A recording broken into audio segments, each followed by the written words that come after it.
Let me introduce you to our topic clutch plate. A clutch is a mechanical device that engages and disengages power transmission. In a motor vehicle, the clutch acts as a mechanical linkage between the engine and transmission and briefly disconnects or separates the engine from the transmission system. The parts inside a clutch plate are cover plate, clamp spring, clamp,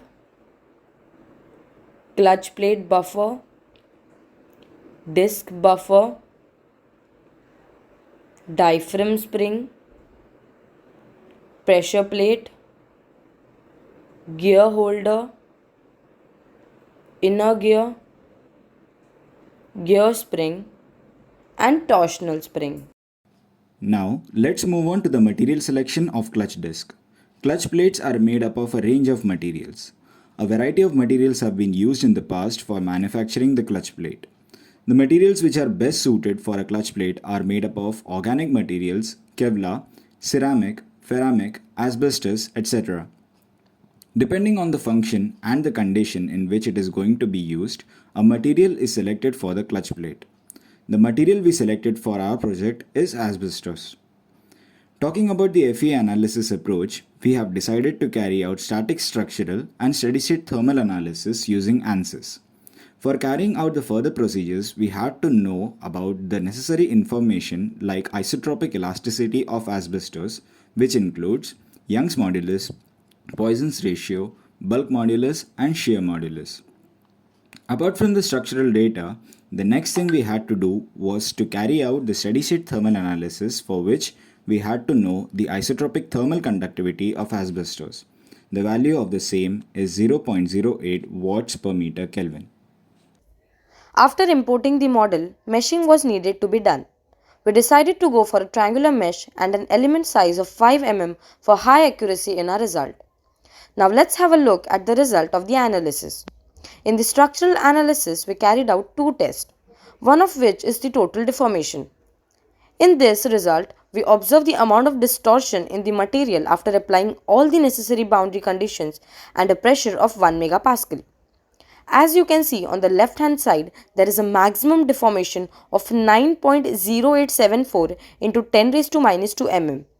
Secondly, we carried out equivalent stress analysis in which we can determine the amount of stress being developed on each node.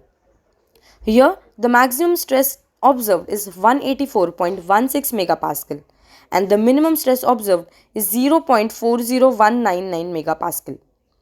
These results validate that asbestos is an appropriate material for a clutch disc. Since the rated stress value of a failure of asbestos is 190 megapascal and it has a tensile yield strength of 800 megapascal, this gives us a factor of safety of approximately 4.34, which means that our clutch disc wouldn't break under functioning load. In the steady-state thermal analysis, we carried out two tests, one of which is the total heat flux analysis. In this, we input a heat flux magnitude of 2.34 into 10 raised to the power minus 4 watts per mm square. A mesh similar to the structural analysis was used in this case. The thermal conductivity of asbestos, as mentioned earlier, was input to be 0.08 watts per meter Kelvin.